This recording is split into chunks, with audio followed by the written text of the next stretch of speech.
Halo, kamu yang lagi dengerin ini, selamat datang di ruang kecil tempat kita bisa ngobrol, atau lebih tepatnya kamu dengerin dan semoga merasa ditemani. Gua tahu, hidup gak selalu gampang.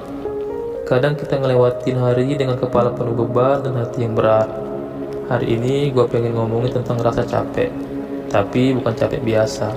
Ini tentang capek hidup. Capek yang gak kelihatan. Capek yang kadang kita simpan sendiri.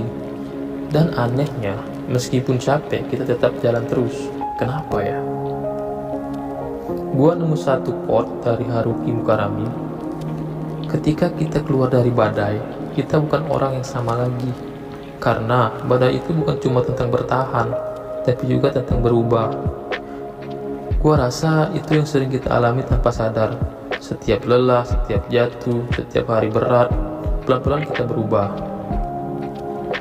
Gue mau cerita sedikit tentang fase hidup yang bisa dibilang titik paling lelah. Waktu itu gue lagi di posisi kerja yang katanya ideal, gaji oke, tempat bagus, title keren. Tapi setiap pagi gue ngerasa perut mual, bangun udah cemas duluan. Gak ada yang salah secara kasat mata, tapi rasanya kosong, gak ada semangat. Gue jalan ke kantor naik ojek, duduk di belakang sambil liatin langit Jakarta yang pucat. Kadang nanya ke diri sendiri, gue lagi ngapain sih? Hidup gue tujuannya apa? Sampai akhirnya suatu hari gue nangis di toilet kantor. Gak ada trigger apa-apa, cuman ya meledak aja. Gue ingat setelah itu gue beli kopi favorit, duduk di pojok ruangan, liatin orang-orang lalu lalang. Semuanya sibuk, tapi semuanya kelihatan kayak robot, ya termasuk gua. Dan dari situ gua sadar, mungkin gue udah terlalu lama hidup dengan autopilot, ngejalanin hari demi hari kayak to-do list, tapi nggak bener-bener ngerasain apa-apa. Dan lebih parahnya, setiap gue mau berhenti sejenak, rasa bersalah datang.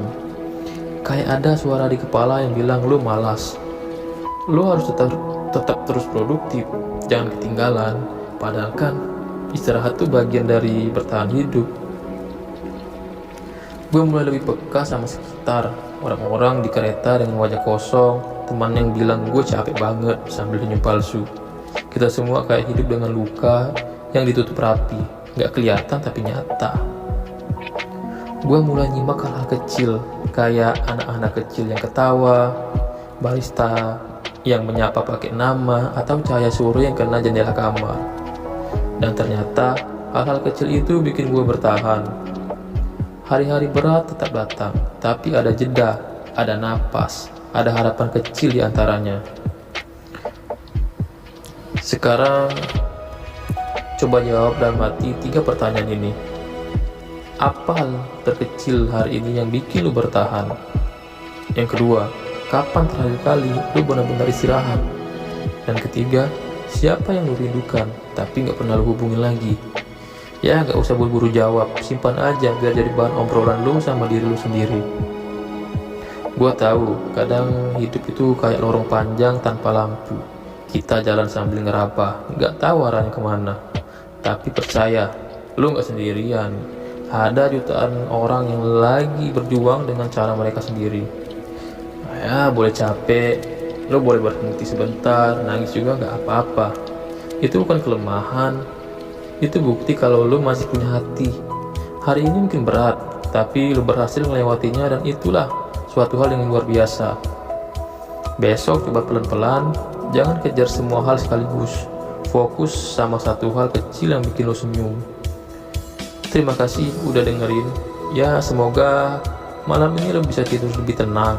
Dan kalau besok masih berat, gua harap lo ingat, ada suara yang pernah bilang, lo gak sendiri. Sampai ketemu di episode berikutnya. Jaga diri baik-baik. Terima kasih.